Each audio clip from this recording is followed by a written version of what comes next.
Okay, good evening everyone. How are we all tonight? I appreciate you making the effort to come along on a wet and windy and cold Thursday evening at 7:30. I think we scored one of the worst times to actually have a class. But anyway, that's what we end up with. My name is Grant Mooney. I will be taking you and talking at you for the next 11 weeks. I tend to run my classes fairly interactively, so if you have any questions as we go through, feel free to ask them at the time, rather than try and come up to me after class and, talk to me then, because usually about 3 or 4 other people are trying to do the same thing. Project Management Professional, 31272. Yes? Are we in the right room? Let's start there. I'm not seeing any hands going up. Are you all enrolled in 31272? Good, thank you, because one of us would have been in the wrong room otherwise. Don't laugh, I've actually turned up and started teaching in the wrong room before. So I usually now check that I'm in the right spot.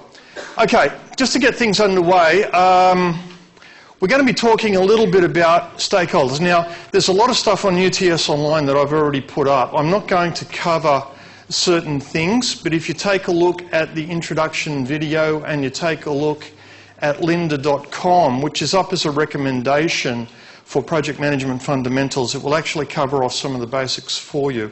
The lynda.com online tutorial is especially useful because it's about 2 hours, but it's broken up into 5-minute segments.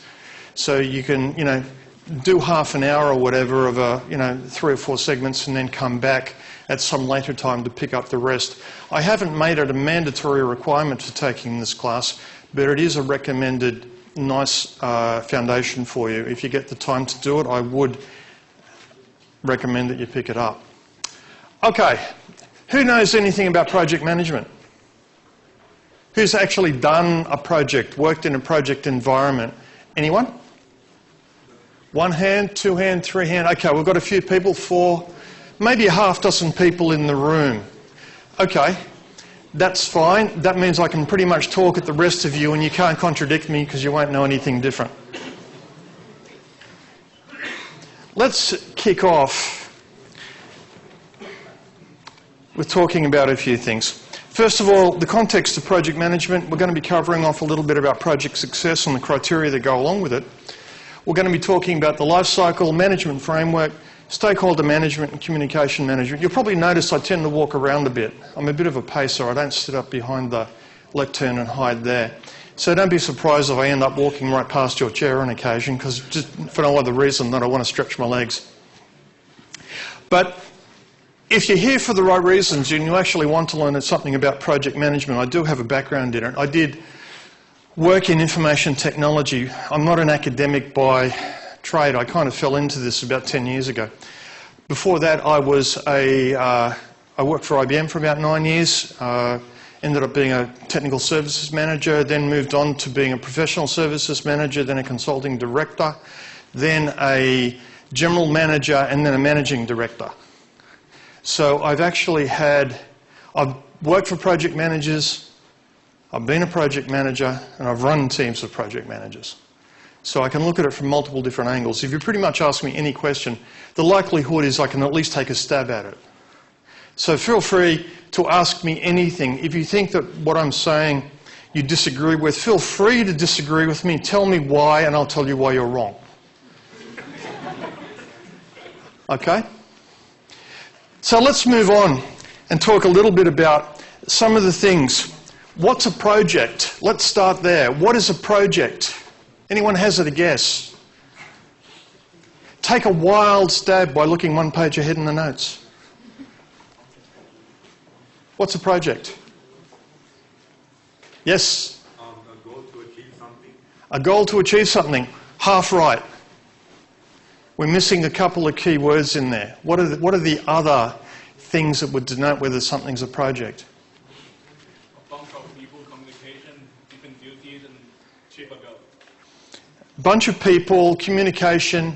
And doing different duties. Okay, different duties. And then achieve one same goals in time. Kinda. That's a little bit around logistics, but it could apply to pretty much any activity that you would care to do.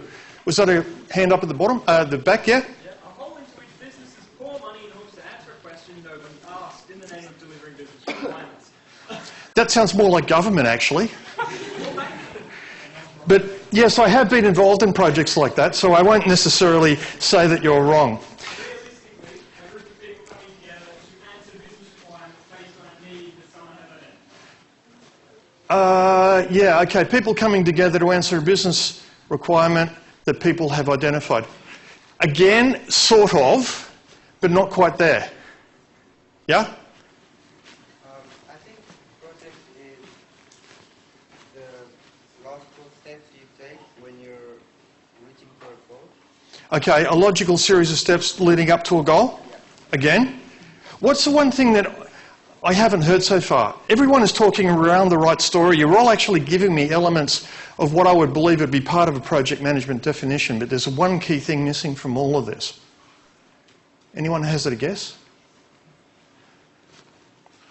Okay, let me put up what I've got here. A temporary endeavour undertaken to accomplish a unique purpose. The thing that you're missing from all of those definitions is that a project is time-bound. It has a beginning and a very definitive end. If it doesn't have an end, it's just an operational activity. It just keeps going on. It's maintenance. A project is unique, which basically means that the project manager has to be very flexible in mindset, because every single piece of work that they do, they've never really done it that way before. So if you can imagine working on a career path for 30 or 40 years where every single job that you take on, you have to pretty much make it up as you go along. Now, you can apply certain disciplines and certain things that you've learnt, but the situation in which you find yourself, every single context is different. That basically means you're trying to deliver a unique activity that is time-bound, because it has to end at some point. If a project doesn't end, you've got a problem, because it has to hit that time-bounded deadline. So what is project management then? Well, it's really just the way you do that. So when you take a look at this unique activity that you're going to be engaged in with certain time parameters associated with it, you need to apply skills, you need to apply techniques, you need to apply tools, resources in order to meet the project requirements. That's the objective. And some of the people that I was asking, or giving me definitions a little bit earlier, were kind of alluding to the fact that you need to hit those requirements, which was absolutely true.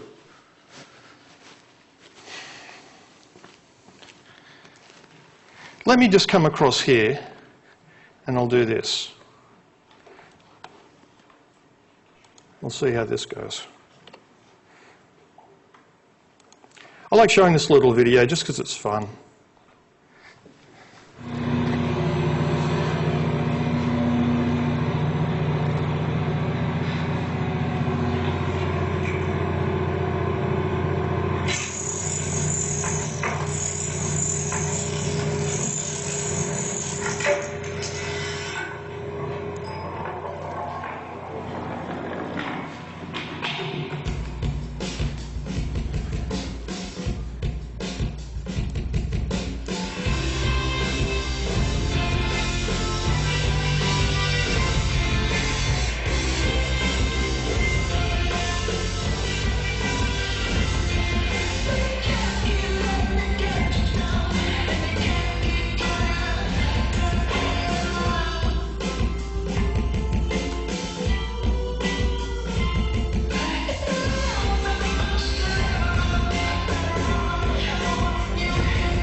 I kind of like that. It just gives you a break from listening to me for a few minutes.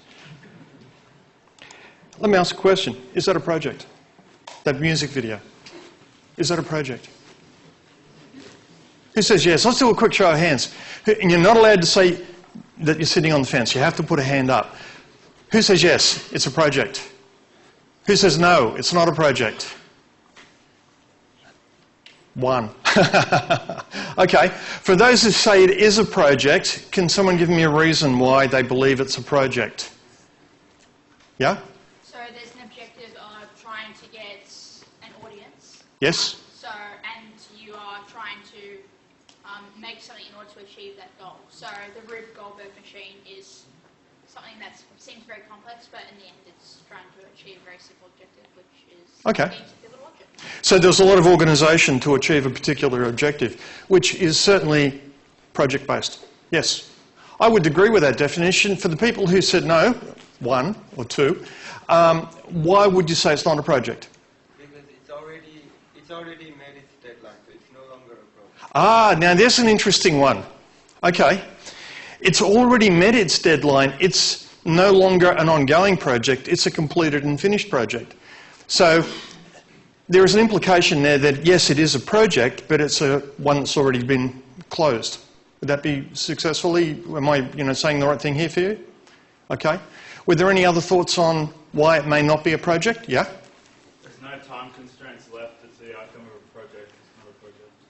Okay, there's no time constraints left. What do you mean? Like, that was media. Yeah? There's no time constraints on the media, so it's not a project because the project caused the media, not the other way around. Okay. So what about the orchestration of creation of the video? Rather than just looking at the media playing, what about, you're in the room, one of the band members there setting up all of that. Would you say that that's a project? I'd say if you have the appropriate time constraints and objectives. Yeah. Okay. Where I stand on this one is I tend to think it is a project, but I can argue both sides of that coin. Because depending on how you look at it, a project in many ways is what you can sell. How you communicate your own perspective and belief and get other people to buy into it. I tend to think that this is a project because it does have a time-bound constraint. They had to finish this within a day. If you take a look at that, you'll notice all of the singers in it were already covered in paint at the beginning of the video, which tends to suggest that this is probably take number 27 because they'd fluffed it somewhere in the earlier ones. So this is not the first go at this particular outcome that they've had. It took them a while to get there. They probably had a budget to allow setup of that. They certainly had time constraints around it, and they had certain requirements which it needed to come out as a marketing tool for them selling their music. So all of those things tend to suggest that yes, it can be regarded as a project.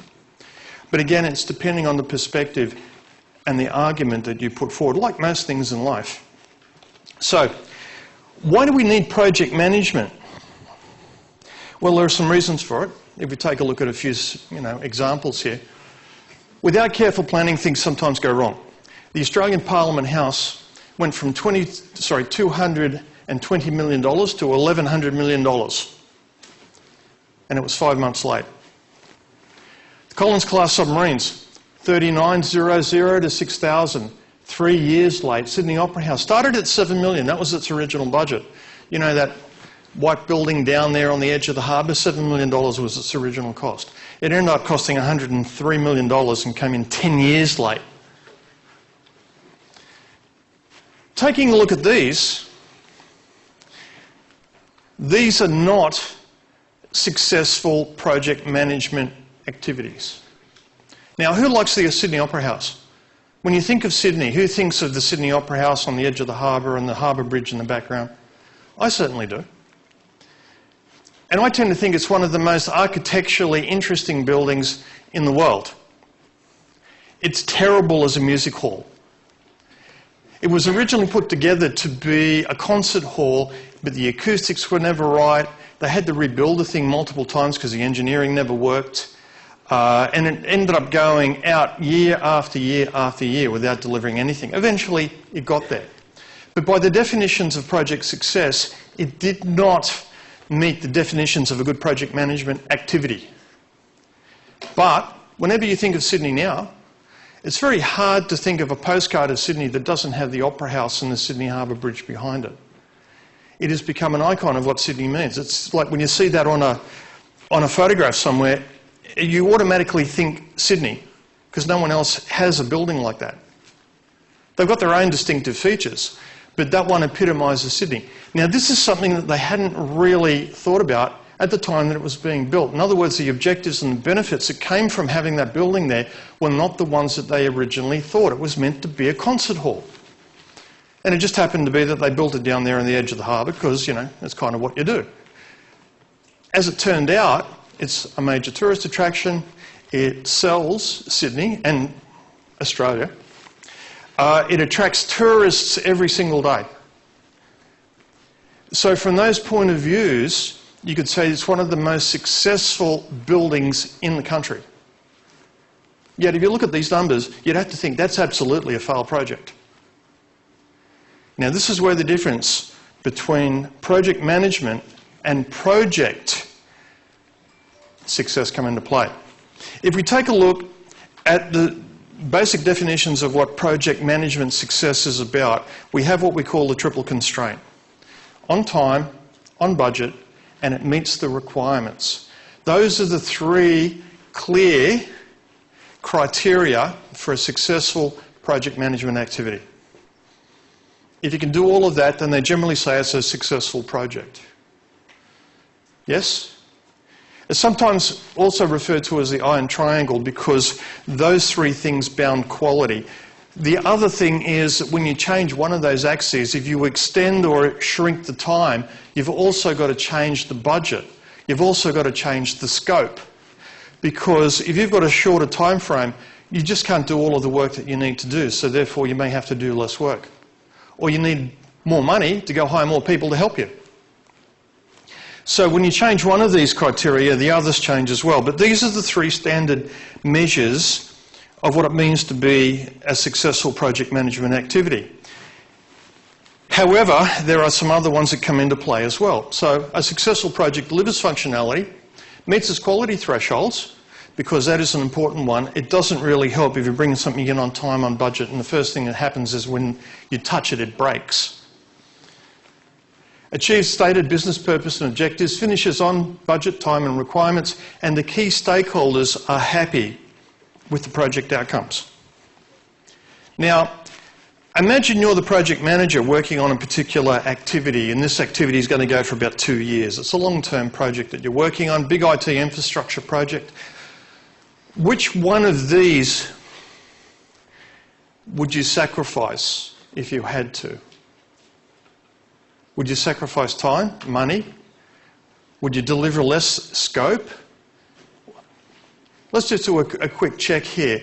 If you have to sacrifice one of time, cost, requirements, quality, or user expectation, which one do you sacrifice?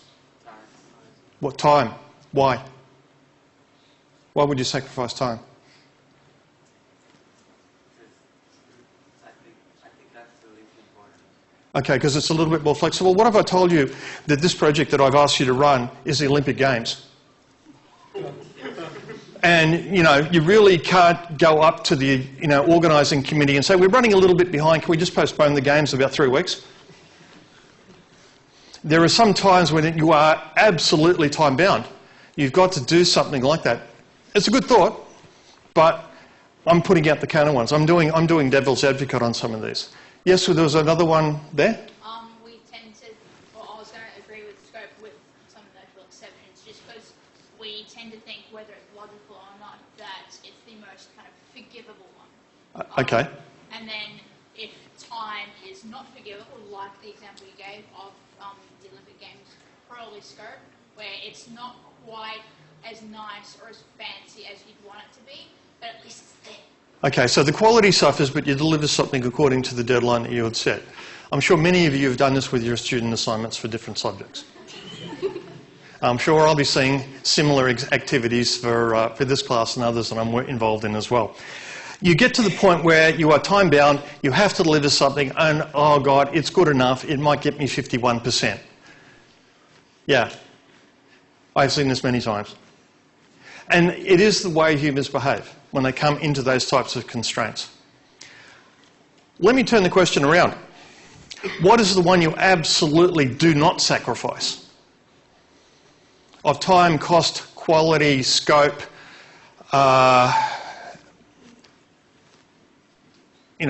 user expectations. What is the one that you don't sacrifice? Absolutely never sacrifice. Yeah? Budget. Okay. I have sacrificed budget many times in my projects. I literally have. The projects that I've run on, that I worked on, very rarely came in on the original financial budget. And then I'd go and get forgiveness after it, or ask for more money. Yeah? I'd say user expectations, because in the end, they're going to be the one who pays you. Okay. Anyone else have any other thoughts? I'll come back to that one. Any other thoughts? Yeah? Up the back there? Quality. Quality?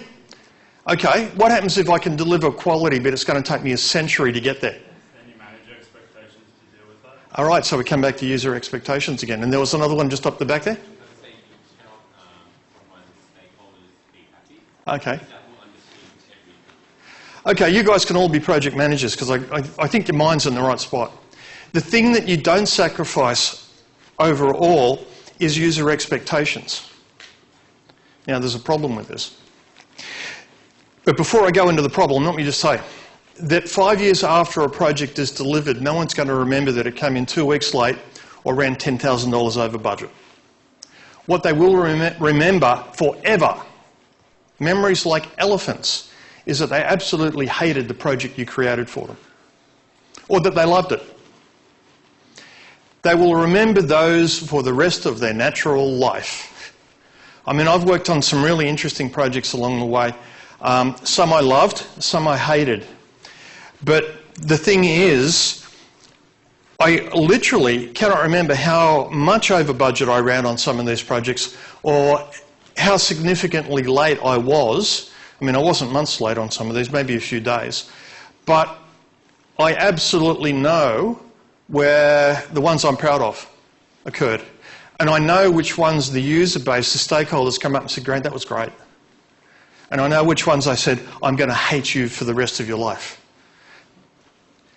These are the things you need to be able to consider, because the stakeholder management, all of the logistics around managing the project itself, all of the activities that go through Gantt charts and PERT charts, resource plans and all of those types of things are absolutely important during the course of the project. But once the project is finished, the thing that the people will remember is, did they like you? Did they like the project that you created, or did they not? That's what they remember. So when you take a look, you've got to think, one of the key things that a good project manager has to do is be very multitasked and multi-focused, but they have to never sacrifice user expectations. Now let me come back to the problem that I mentioned that I was going to talk about. The thing is, there are lots of stakeholders in a project environment, many of whom have competing agendas. How do you manage successfully to satisfy them all? Does anyone have an idea? Yeah? You analyse them and work out which ones are most impactful. Okay, you don't. That's absolutely right. You can't manage them all successfully to 100%. There's always going to be some that won't get what they want, and they'll create an impression or an opinion of you based upon, did you satisfy their personal objectives and their personal agenda? Everyone has a particular perspective, because if a project affects someone, they will want it to be a good effect. They will want it to be an advantage and a benefit for them. If you can't deliver on that, then they're not going to really, go to the mat to try and help you.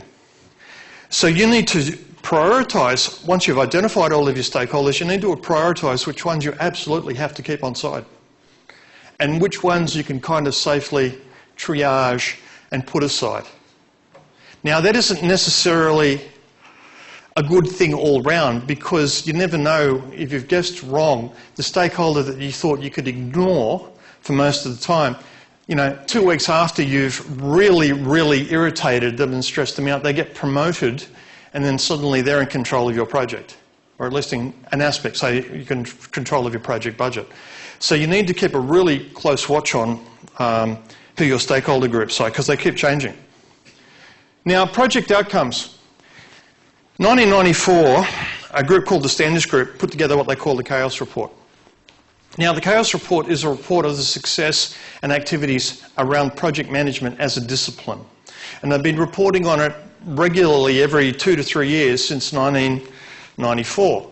So the latest one that was out was 2015. There's probably going to be one that'll come out maybe towards the end of this year. But if you take a look at the statistics, successful projects in 1994 were 16%.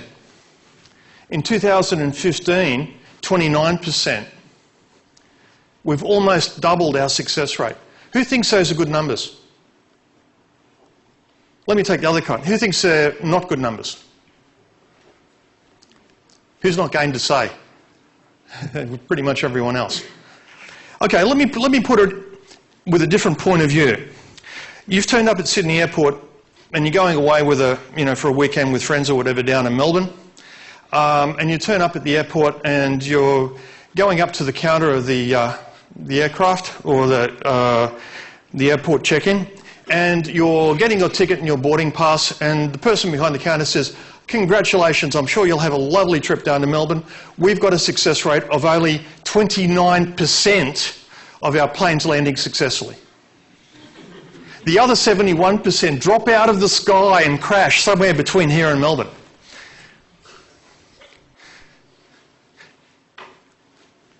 Now, would you think that's a good statistic?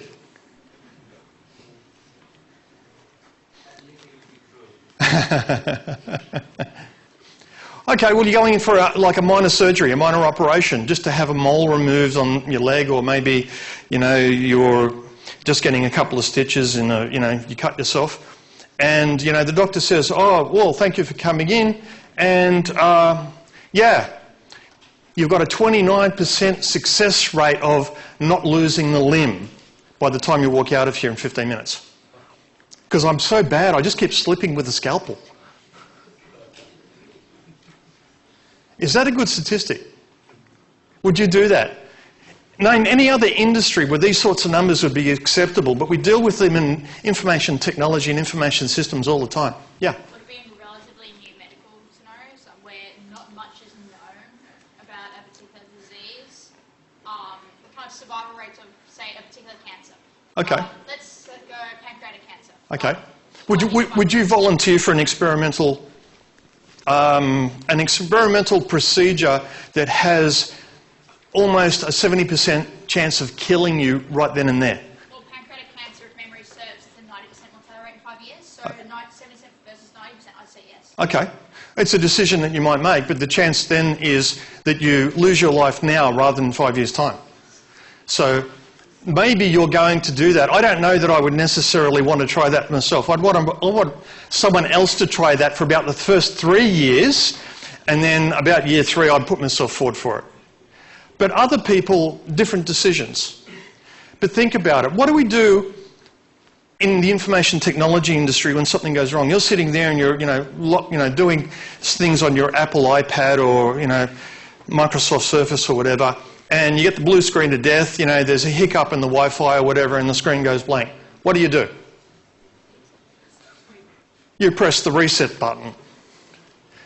You don't actually fix the problem. All you do is reboot it.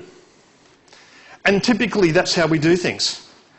Now, we don't really understand a lot of the time of what we're doing. We just have a quick fix. If that doesn't actually work, if we press the reset button and the PC doesn't work after that anyway, then we take it into the shop because it's like, well, obviously the PC is broken. But the statistics that we deal with in information technology on the projects that we work upon, whether they are big, small, or somewhere in between, are not typically high on the list of success rates. We're getting better at it. Because the thing about projects is it really is what you can sell. What is the definition of success to you? So, for example, we had a gentleman up here saying time would be one that I would sacrifice. In some projects, that's an easy call. Taking it a little bit longer, not taking it live on a Monday, taking it live on the Friday, if you've got a brand new system, doesn't have a big impact on the business, but it might improve the quality and the user reception by just taking those extra couple of days. Other times, say you're running Olympic Games or you're working with some sort of time-bound deliverable, you don't have that option. So again, projects unique by their nature. You've got to take a look at what success means to that particular project, and you've got to understand it pretty clearly. The other thing is that large projects fail more often than small ones. Why was that? Why do you think large projects tend to fall over much more so than small ones? Yeah? Sorry? More working phases. Yeah? More working components. More things to break. Yes. More people involved. Yes. People are often one of the things that either break themselves or they break other things. You know, it's impossible to make things foolproof because fools are so damn ingenious. In a project sense, that's exactly true. The bigger the project, the more points of failure that you introduce, the more opinions around those points of failure, and the more decisions that you're going to have to make, which in many cases will go against individual stakeholders. So over time, things are going to change. Question, are project success and project management success the same thing? Consider this one for a moment. Who says they're the same thing? They're often used interchangeably, by the way. You know, people will call it project management success or project success, and they'll just think the two terms are the same. Is that true or not? Who says no? Who says yes? Okay. I tend to think that they are different. Because if you take a look at project success is around keeping the users happy, keeping the stakeholders happy. You can have a technical success and an organisational failure. You could deliver something of a high quality, on time, on budget, to the requirements, and everyone hates it. Do you think that will be a successful outcome? Probably not. The thing is, people have an expectation, and if you fail to support or meet their expectation by delivering them something that they don't want, then you're going to have to deal with the fallout. Okay, let me just show this one, because I kind of like this little cartoon.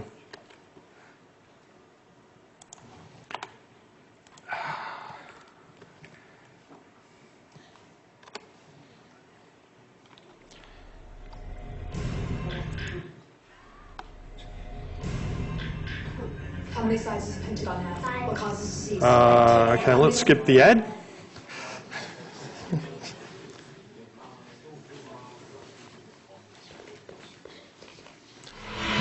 I like Dilbert. I need to be managing a sexier project to boost my career. It only has to sound good and not fail until I get a better job. How about a nanotechnology stem cell for fighting terrorism? Okay.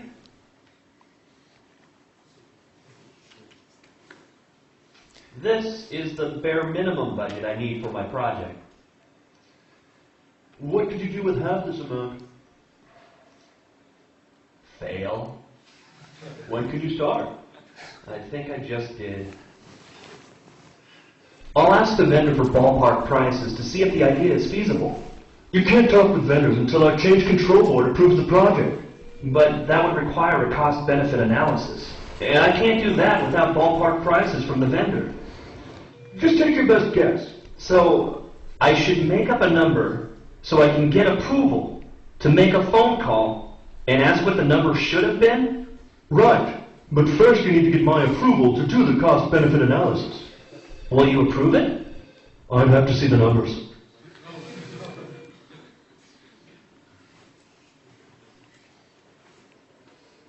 As requested, I wrote the business plan to show profitability by year 3. The key revenue assumption is that an armored car crashes through that wall and spills its contents. And don't stand where the comet is assumed to strike oil. Looks good. You won't read my technical report, so I summarized it in this complicated slide.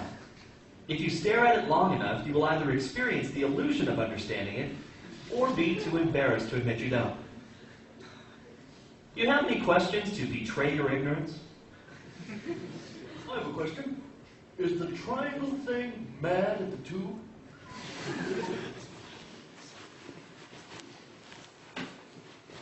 No. This design will never work in the real world. That design is already widely used in the real world. I can come back later if you need time to concoct additional uninformed criticism.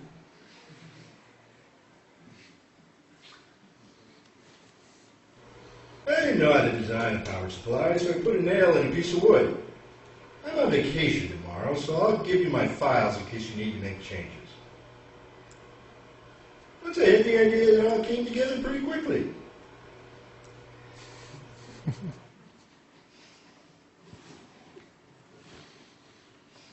Wally, are you done with your project yet? I'll be done next week. You've said next week for 7 weeks in a row. What makes you think I'm going to believe it this time? The first 6 times.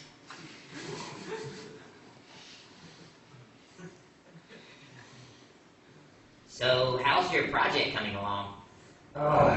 It's a steaming pile of failures. It's like 15 drunken monkeys with a jigsaw puzzle. How's your project coming along? Fine.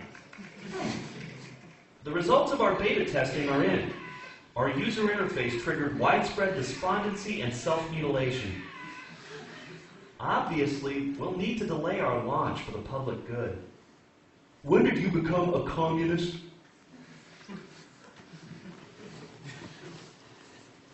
You have failed to meet a goal set by our CEO. Do you mean the impossible goal, the ill-advised one, or the one you didn't tell me about? I figured out what's wrong with life. It's other people.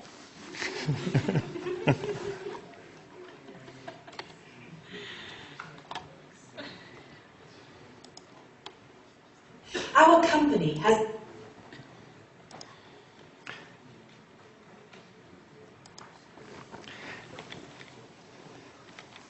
So when it comes to managing expectations, it is quite important because everyone's going to have a view of whether you've done a good job or a bad job, measured by how well you satisfy their criteria. And their criteria might very well be unique. Results can vary. Sometimes simply delivering the specification as it's currently written is not good enough. You know, what happens if the specification itself is incomplete or it's wrong or ill-advised? What do you do then? Do you still deliver something that you know won't be fit for purpose? So here's a few examples of that very situation. Obviously we've got, in this particular case, someone has been given a work order to put up a security camera, other one's been given a work order to put up a monitoring screen, so they both put them up in the same corner. Now, I don't know about you, but I don't think that security camera is really going to find out too much about what's happening in that room. Or this one. That would work if you're an Olympic long jumper, I'm sure. This one.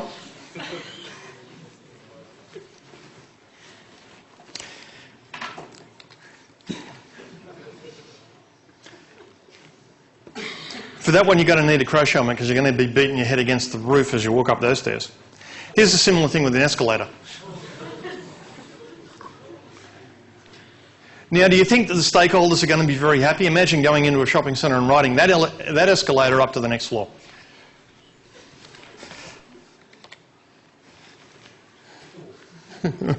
Now that's innovative.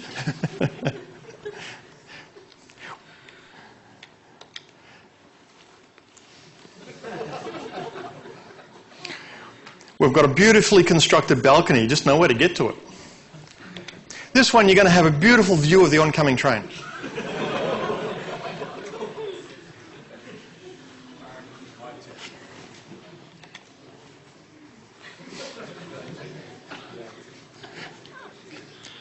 Yeah, you could imagine coming, home a little late in the dark after a few drinks after work, driving into your driveway. But the council workers were there before you.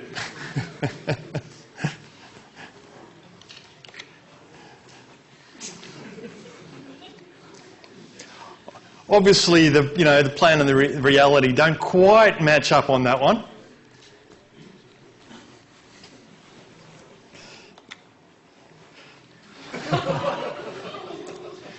Yeah, look, we should get the plumbers and the electricians to talk to each other more often.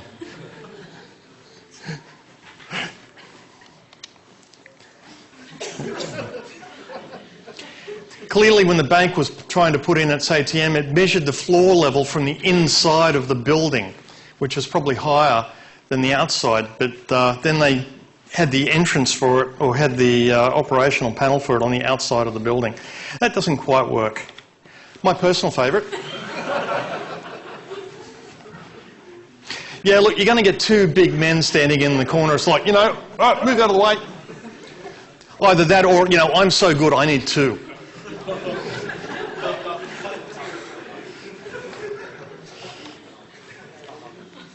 So when it comes down to it, you take a look at all of these little eccentricities that go along with project environments, and somehow, if you're the project manager, you've got to make it all work.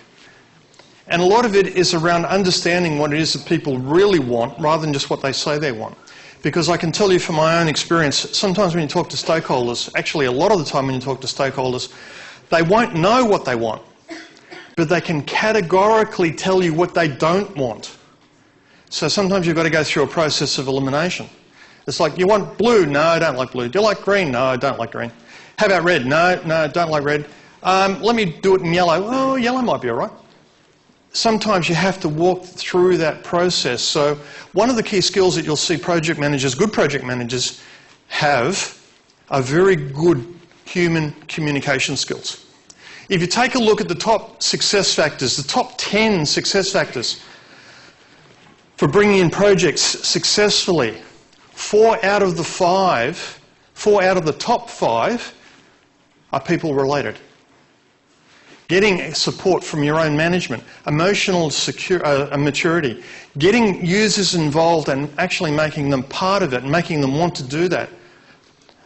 Taking a look at the scope versus the business value, which is really an organisational decision process, decisions being people as well, but I left it off the list for this one because it's more decision business rather than direct people, and skilled resources. So getting the right people in the right place to make the right decisions. 4 of the top 5 things that guarantee project success, or at least help with project success, are people related. Interestingly, what is not as prominent in this list? What would you perhaps expect to be there that is not really shown? Yeah? Kind of achieving the goals. Sorry? Achieving the goals that you're meant to achieve as a project manager? Achieving the goals. Yeah, I was looking more at the actual intricacies of the process rather than the outcomes, but yes, true. What about technical capability? Now, you're coming through here and doing a degree. 3 years, yes? About. Maybe some of you take a little longer. At the end of this, you're going to graduate and go out into the big, wide, wonderful world, into the marketplace and try and sell your skills. Hopefully for squillions of dollars, you're going to get the best job in the world at lots of, money. You can go and buy, the house and the car and everything else that goes along with it. Think about that. We're training you with certain technical skills along the way, but the thing is, from a business point of view, from a project outcomes point of view, technical skill doesn't figure that highly. Absolutely required, but not a critical success factor, because you can always go and hire someone from outside for a period of time to cover off a technical deficiency if you really need to. You put money behind it, you can pretty much solve lots of different things. The problem that we have with this is that we tend to train up a lot of people and we promote people into the project management discipline who've come from a technical background without preparing those people to acquire the management and people skills that they then need. For a long time, you take the best programmer and you make them your team lead, or you put them in charge of the project, because obviously they're the best one to lead a multi-million-dollar project for 2 years on which your company's income will depend for the next decade, just because they know how to code really well. But that's exactly what happened with information technology. Now, we are changing a little bit. We do expect our project managers to have a lot more knowledge of how the business works, how the people work, how the politics work, how the environment and the context hangs together, apart from technical skill. Now, I can tell you from my own previous experience, I had to walk away from my technical skill set to be a project manager. When I decided I was going to move into project management, I had been an expert in relational database for IBM for about 8 years. They used to fly me around the world to work on different projects because of my technical capability. Whenever a project ran into trouble, I would go in and try and fix that aspect of it. I'd worked in the labs in Poughkeepsie, just outside of Washington, where they developed that product, and that was a backbone of IBM's product set for a number of years. DB2, relational database. And at some point I decided that I needed, if I was going to be a project manager, which I aspired to, I decided that's where I wanted to go. I had to walk away from that skill set, and I had to develop other skills. I had to work out how finance worked in a business. I had to understand how people worked. I needed to understand a little bit about politics and how to influence people over whom I had no direct control. And believe me, learning on the job, is fraught with danger in those situations. My first project failed. I'll say that right now. My first project failed. I told everyone it was very, very successful. They believed me, but it failed. We brought it in late. We brought it in over time. We did deliver the requirements, but in our own way. We didn't have a lot of great documentation to go along with it, so the project team were the only ones who actually understood what was going on. And I was the project manager for that. Because I went up to my manager in IBM at the time and I said, look, I want to try running a project. And he said, yeah, fine, take this one. And I ran this project with about 7 or 8 people, between myself, some IBM staff and a couple of client people. And we put this thing together for an insurance company. And it worked. But it was a failure. Absolute failure. Its outcomes were very successfully received. But from a project management perspective, I pretty much did everything wrong. I didn't know what I was doing. I was making it up as I was going along. I'd go into project management meetings and try and convince them that everything was under control. And then I'd go out after the meetings and I would work my buns off, working late into the evening, trying to fix all of the software bugs that I hadn't told anyone about. Now, we actually ended up delivering it and it all worked fine. From a user expectation point of view, that insurance company used the outcome of that for about 5 years and it all worked very well. But I look back on it now with my somewhat more experienced eye and I have to say I ran that so very poorly.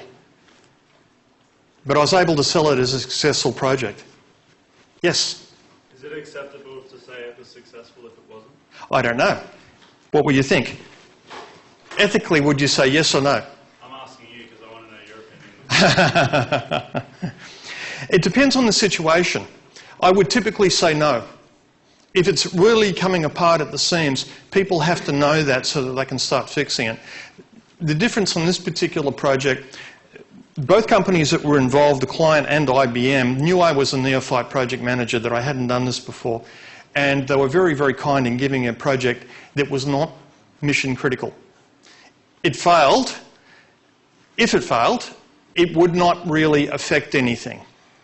So they use this as a training vehicle, and I didn't find this out until later. I would actually go in and say everything is on track. You know, how is it going? You know, oh, it's going fine. That's actually quite true, which is why I smile at that little cartoon, because it's like I've done that, and pretty much every project manager I've known has done that, in order to be able to buy time to try and fix whatever problem there was. Now, when it came down to it, I never got up and said this is all falling apart, because I worked really, really, really hard to make sure it didn't. You know, I would work late into the evening, 10 o'clock at night, when everyone else went home, just to make sure that when my team came in the following day, all of the problems that they had encountered, I'd try and fix a lot of them. Now, it almost killed me trying to do that, because At the end of that project, I realised I've been trying to do the job of about 4 different people, and there's just not enough hours in the day. So I could never run a project like that again. And I decided I was not going to run it like that again, because I then went out and I tried to learn how to run a project properly.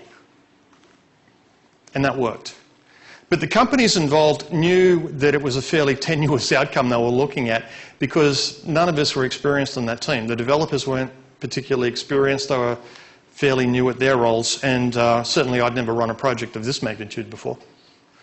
So from that point of view, yeah, they gave me a lot of leeway that other companies may not. If I was in a different environment, I couldn't have done things the way that I did. Yeah? So it sounds like they expected you to fail and they wanted to see how it went.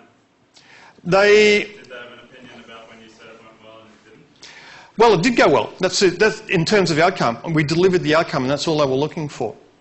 I kept it roughly within budget, but they also had a contingency that they put aside for me, which I ended up calling upon, but they put that aside for me. We went over time, but they knew that it probably would go over time because the original specification was based around an experienced project manager running it, and they knew that right from the word go. So from that point of view, it was a learning vehicle, and everyone involved in it knew that. So they were expecting it to fail according to the project management criteria. What they were hoping for is that through diligence and, you know, not making the same mistakes twice would actually create a deliverable that the company could use, which is exactly what happened. Because I was gung-ho back in those days. You know, I was not going to have my name associated with something that people didn't like. Yeah? In that case, how do you feel about approaching customers with people that aren't expected to be experienced project managers? Well, you've got a problem. No, like, I know there's a problem there, but how do you expect to deal with that on a personal opinion level? Okay, let me get a perspective of where you're coming from. The question is, how do we expect an inexperienced project manager to take a project? No, like, so the internal company understands that there might be changes in, like, time or money or that kind of thing because you're not fully experienced.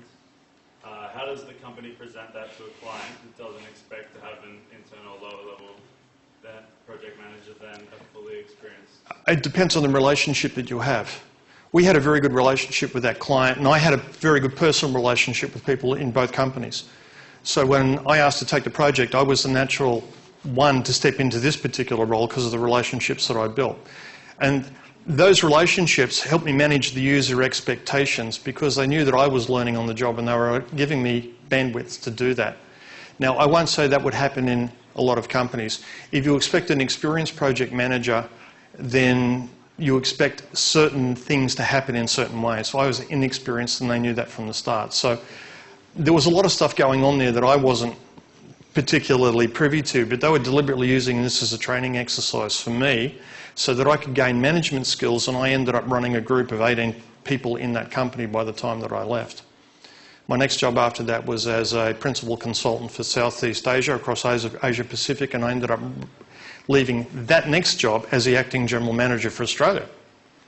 Now, those skills came through because I wanted to learn how to work with people in a high-stress environment with certain deliverables that absolutely had to be there, and that's definitely a project environment. I tend to think of you, who wants to, you know, step up to be a manager in their career track, you know, run their own company, set up their own business, or, you know, just be very, very successful in what you want to be able to do and be respected for it. Yeah? I tend to think project management is an excellent training ground for that, because it gives you knowledge of how not just technical detail works, it gives you all of the business background and people skills, management skills that you're going to have to call into play. Because a lot of what project managers do, good project managers, they don't know the answers to all of the questions, but they know which questions to ask.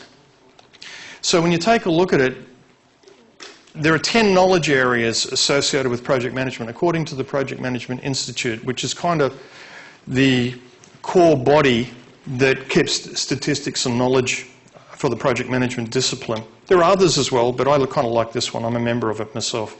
So stakeholder needs and expectations and communication management definitely come into play on this one. But scope, time, cost, quality, human resources, risk management, procurement, and integration of all of those different areas and how you link them all together in a seamless fashion. All of that comes hopefully together so that you can move across along that arrow to project success. But each of these areas that we've got up here, each of these boxes we're going to be talking about in the next few weeks. As we move towards the end of the term, I'm going to be covering each of these in sequence. So what are stakeholders? Individuals, groups, organisations. Not all stakeholders have the same objectives, absolutely not. Different types of stakeholders. You've got ones that are internal to the project team and to the business, external to the project team but in the organisation, and external to the organisation. So a project manager must recognise the different interests of the stakeholders because everyone has an agenda. Everyone looks at one of these things and says, what's in it for me? If that deliverable happens, what do I get from it? If I go onto that project team, what does that do for my career path? Everyone looks at the things that they do and they think, what's in it for me?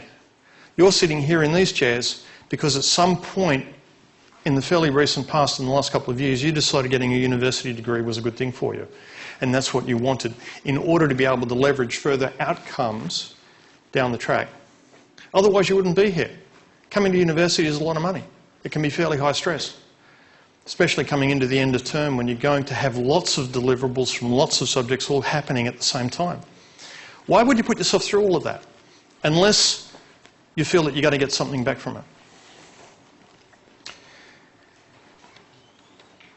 So managing all of these different things can be rather interesting because a lot of what a project manager does is use influence skills because they can only control or direct the members of their immediate team, but they report to people above them, they have to interface with people either side of them, and there are even secondary stakeholders such as your family, that you're going to have to take into consideration. If you're a project manager and you've got your anniversary coming up and your wife or husband or significant other has done a big planning thing for it and your boss comes up and says, your project's a little bit behind, I want you to work late that night. It's like, I've got my anniversary in that night, I don't care, we've got to go forward, we've got to deliver this, you've got to work late that night. Now, would you believe that your family, your wife, husband, significant other has a stake in that particular outcome? You better believe it because they're going to make your life miserable, depending on the decision that you make. And often that's what happens in a project environment. It's not about making the absolute right decision, it's about making the best decision given the constraints and the benefits that you know about. And a lot of what you do, it's not a black and white thing. It's not like if we do that then we have to do this other thing, or no, we can forget that. Sometimes it's all shades of grey.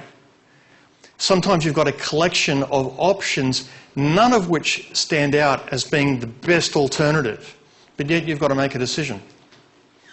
Because until you make a decision, your team is frozen and cannot move forward. So you definitely end up with a target drawn on you. Because when things go wrong, it's all this guy's fault. But that's one of the things you need to know. It's one of the reasons that they pay project managers the big bucks, and believe me, as a project manager you can be paid a lot, especially good ones. It's one of the more lucrative career tracks you can see. And it's also interdisciplinary because it's not just about information systems, you can take project management skills into other industry sectors. But a good project manager, yeah, look, I'd pay them $200,000, no problem. I'd employed people, project managers at that level. And that's not the most expensive project managers, by the way. These are just for IT projects that I used to have within my area of responsibility. Because it's a lot better to pay someone good a little bit of extra money than have the project go belly up. That has lots of other ramifications. So I would prefer to pay someone that I know or have confidence in a little bit of extra money because that's my insurance policy. If I try and go for the cheap option and get an inexperienced project manager and put them on a mission-critical outcome, the likely thing is, what happened to me when I was an inexperienced project manager, is that the logistics of it will start to come unglued. You will go on over budget and you will go over time. In my situation, it was a very forgiving situation that I was in. Other people, if they're on a mission-critical project, don't have the leeway. You absolutely have to deliver. So, one of the first things you do when you take a look at the beginnings of a project is you work out who your stakeholders are, because these are the people you've got to keep happy. These are the people you have to convince that everything is going well. These are the people whose particular personal agendas you have to take note of because you have to satisfy them. These are the people you're going to be asking favours of at some point during the life of the project. Develop the list of stakeholders with interest, identify the type of interest, gauge their influence, define the role, identify the objective, etc., etc. So basically you just put this in a matrix. You keep a list of it. Who are my key stakeholders? Who are the 6 people that I absolutely cannot afford to disappoint? These are the people who I have to talk to all the time to find out, are they still in support of the project? Have their agendas changed? Have they been promoted? Have they been demoted? Are they moving out to a different area? If so, who's coming in to replace them? These are the people I need to keep track of. Because at the end of the day, when you take a look at who has the power to influence your project and who has an interest in the outcomes of the project, you have to be able to measure and make decisions on it. So if you've got someone who's relatively low interest in the project, they don't really care, but they're also low power, they don't have any capability to influence you or the outcomes or the people on the project, you don't really need to pay too much attention to them. You just need to monitor them, give them a minimum effort, maybe put them on a few email distribution lists on status of the project. You need to keep an eye on them because you never know when they change. I've been in situations where low status stakeholders that you could successfully ignore got promoted and then suddenly they were in charge of you. I had seen that. I'm thinking of one particular company where this very thing happened. And it ended up with 5 of the senior managers who initially had an interest in the project all leaving the organisation. So things can change.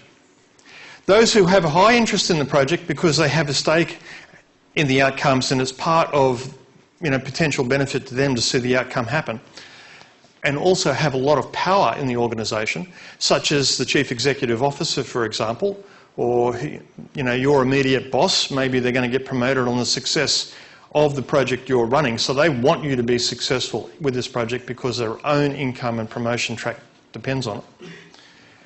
These are the people you absolutely have to keep an eye on. Manage them closely, keep them satisfied, keep them informed. Now, it's impossible to do that with every single stakeholder. You need to work out a list of who your primary stakeholders are, and they're the ones you tend to focus on. You can have secondary and tertiary stakeholders who you might want to keep a monitoring eye on, but aren't necessarily movers and shakers in terms of your project outcomes. Communication management, though, is a key skill for project managers. It's a priority for both the project manager and for the team because the team has to communicate and people need to know what other people are doing. One of the mantras I used to tell my team when I was in the job was, don't surprise me. Please, don't surprise me. If you know something you think I need to know, come and tell me. I'm not going to cane you for it if you're just informing me what's going on, but I need to know. Because if I don't know, I could get surprised in a meeting and be embarrassed by that, by my lack of knowledge. On the other hand, if I know something, I really probably have to go and tell my boss if I think they need to know about it. Because if it affects them, and I surprise them and they get embarrassed by it in a public forum, I've just turned a stakeholder who might have been on my side into someone who doesn't like me very much. So they're not someone I can go to for a favour now. And believe me, in a project environment, if you're the project manager, you're going to be favour trading back and forwards quite a lot. Depending on when you need a favour or who you need to protect you or to give you extra budget, yeah, there's a lot of horse negotiation that goes on, a lot of horse trading that goes on in projects that are all done informally just between people rather than sitting around a steering committee table. Nobody likes surprises. PMs must identify problems, challenges, etc. Stakeholders need to know. A lack of communication will lead to incorrect assumptions.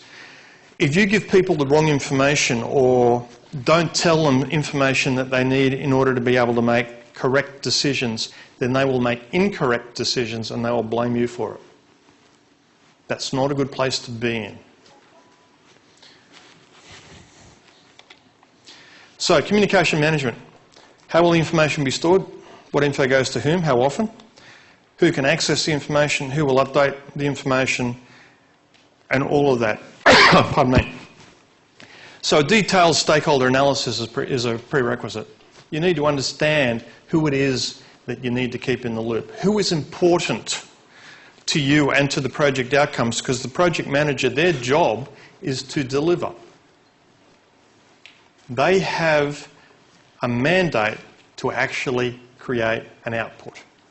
If you're working on a project and you're not creating that output or not putting that deliverable forward, then it's not a good job for you, because you won't do that more than once. If you can't create that output, you can't create that deliverable, you don't really have much future as a project manager.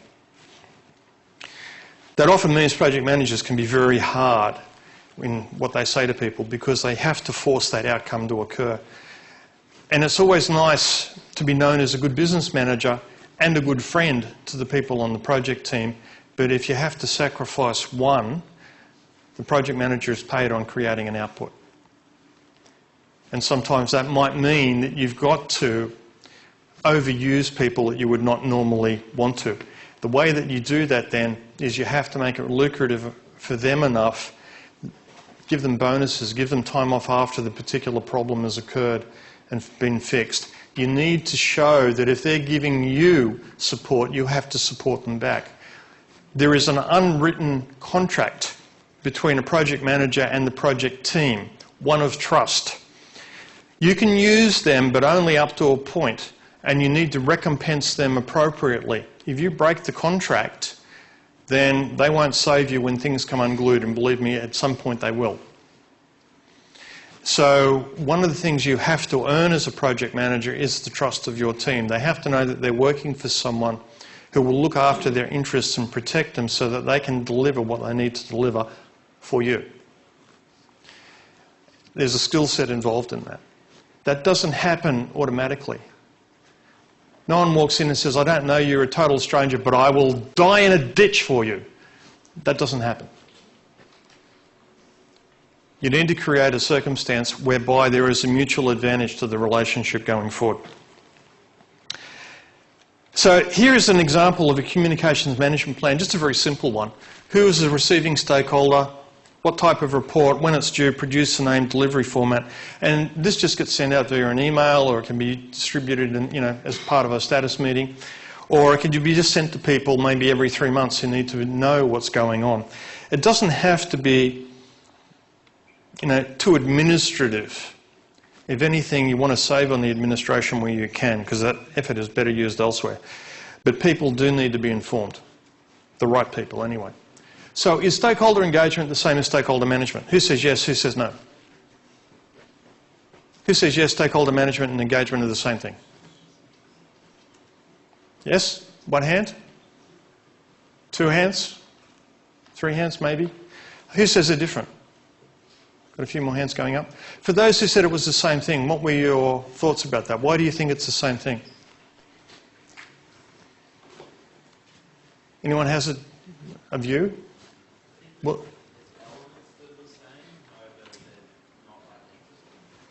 sorry? Elements that is the same. Yeah? I would agree with that. They're not absolutely identical. I'll give you my view on it anyway. Now, I can't say that everyone would agree with this, but this is kind of how I look at it. Engagement is about building rapport and understanding between stakeholders as a basis for common decision making. In other words, you're establishing a relationship. You're getting to know someone and getting to know how they think, so that it's like, oh, I might have to do this, oh, but Joe won't like that. Or, no, Joe will support me if I do that. That's about getting to know someone well enough that you probably don't even need to ask them the question, because you know that you're going to get the support that you need. Management is about establishing specific deliverables and expectations, and then actively planning and executing the plan towards that achievement. So engagement to me is all about creating a relationship, deepening a relationship, building a relationship. Management is about the realisation of an outcome. So if you're saying, oh, I've gone out and engaged with people, that's not the same thing as saying I've managed to an outcome. Engagement is almost like thinking about input. It's the investment and effort that you put into a relationship. And management is about creating the deliverable, the output. Yeah. Would you basically say it's a correlation but not a causation? So successful engagement means that successful management is more likely, but they're not quite the same thing. One can certainly help the other. If you've got a good relationship with someone, it's easy to manage them because they're also managing you at the same time. It's a friendship, favour trading back and forwards. You can do a lot of things over a cup of coffee. If you don't know them because you don't have the relationship and you haven't engaged with them before, everything happens to be formal. You need, minutes of meetings documented, you schedule times to meet them for certain things that are discussed on a particular agenda item. When you start introducing all of those types of overheads, everyone gets a little bit self-protective. So the documentation becomes the protective blanket. If you've already got strong engagement with someone and you get on well with them, that level of security blanket doesn't really need to be in place. If I'm meeting someone for the first time and I'm going to ask them for money, then I've got to do certain things. But if I'm going up to talk to a friend, I can just put the question to them. I don't necessarily need to check my own financial position, check where the money might be coming from, double check where the payment schedules might have to be, etc., etc. So it's really around outcomes for management. Engagement is about relationships. Both are good. If you can do both, they make each easier, but they are different. So summary, context of project management, success, life cycle, frameworks, stakeholder and communication management. We've gone through those. Any questions? I'm a little ahead of time, so we've got a few minutes. Yeah? You said before sometimes the best designer becomes the project manager because they're the best person out of the group. Mm-hmm. Say they do that, but they're not really experienced as a manager yet. When they do their first project, would they still be working on as much of the technical stuff on top of being a manager, or are they doing mostly management stuff? Well, if you're appointed to be a project manager, you've deliberately got to step away from your skill set to a large degree. The thing is, I have seen project managers, especially new project managers, who have been promoted up from a technical point of view. Sorry guys, we're not finished yet. If you've promoted a technical person up to the level of a project manager, one of the things that is likely to happen is that they'll go to their comfort zone, especially when things start to go wrong.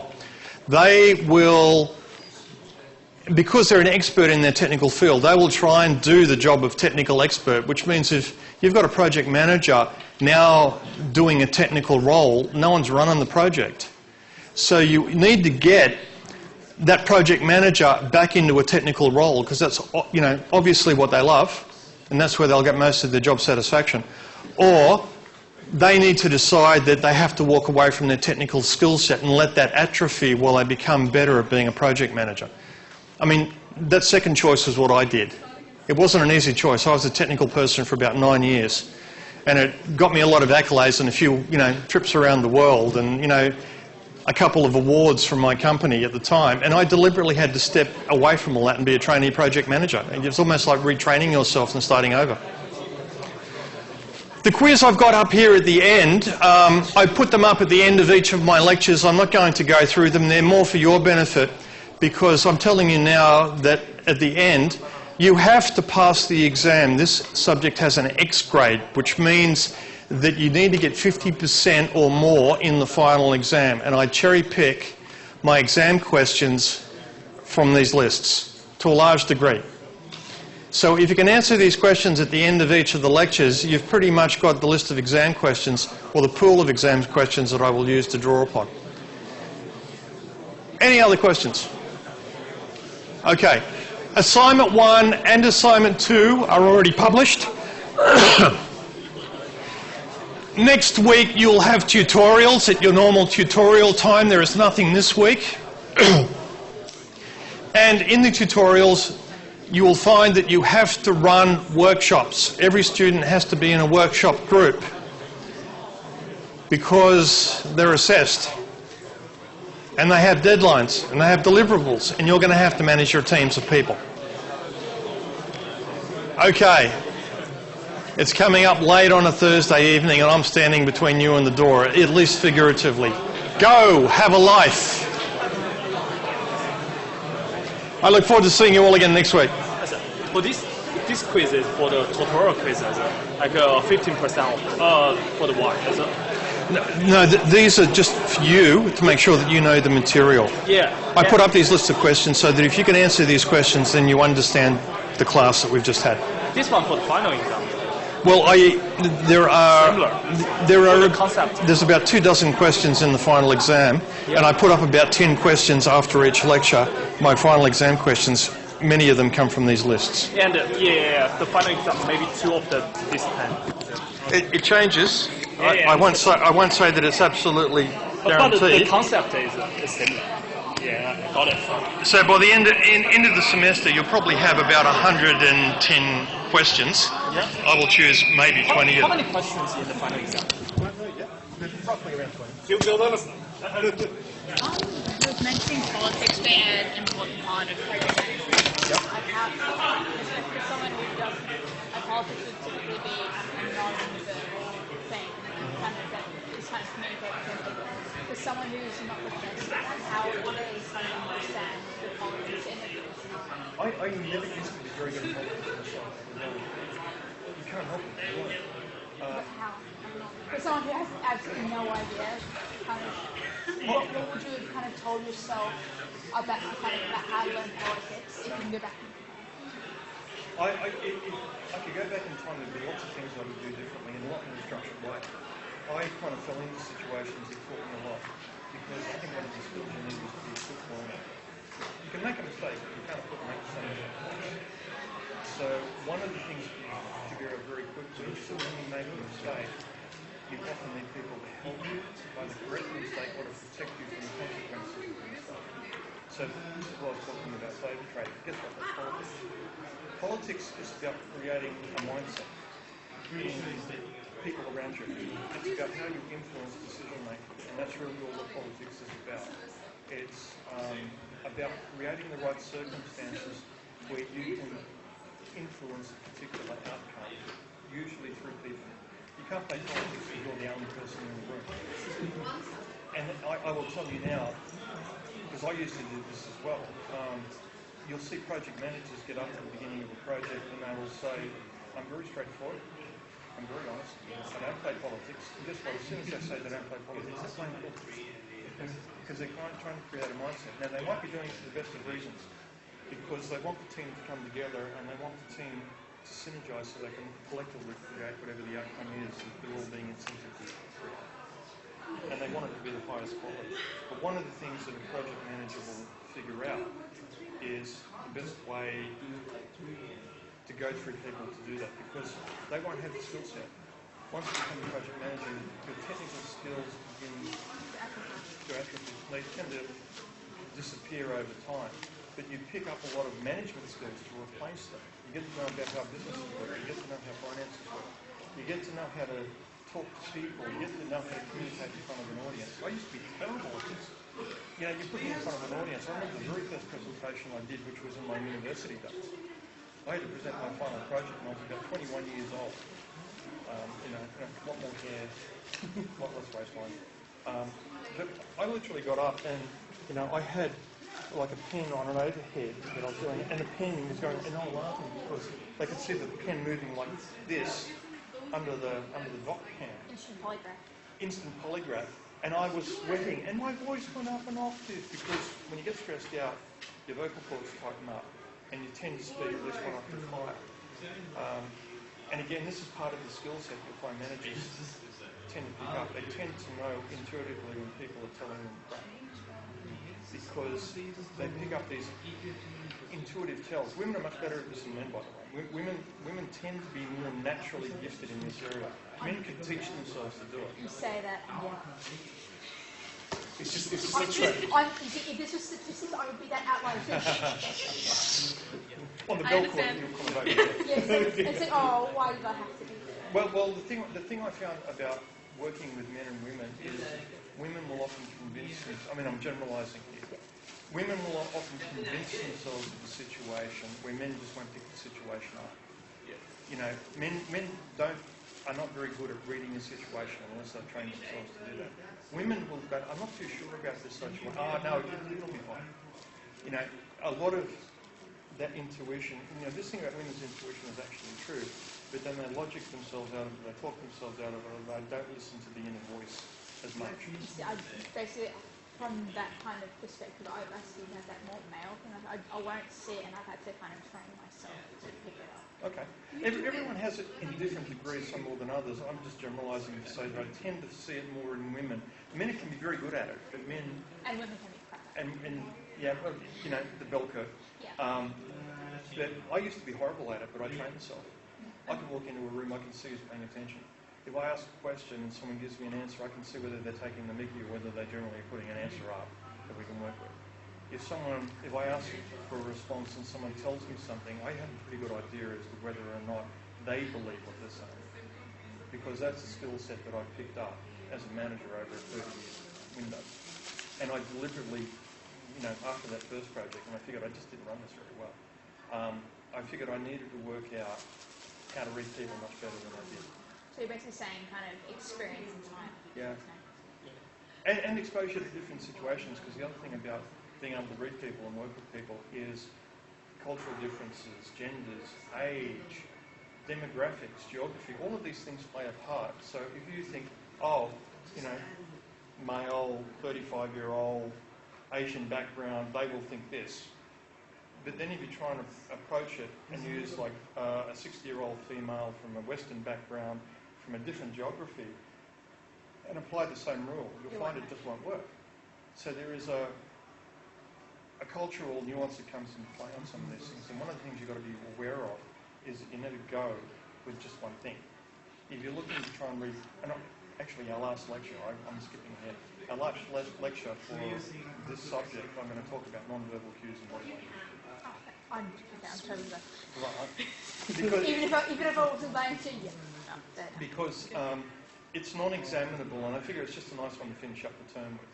You know, even if it's not examinable, it's useful. It's a non-stressful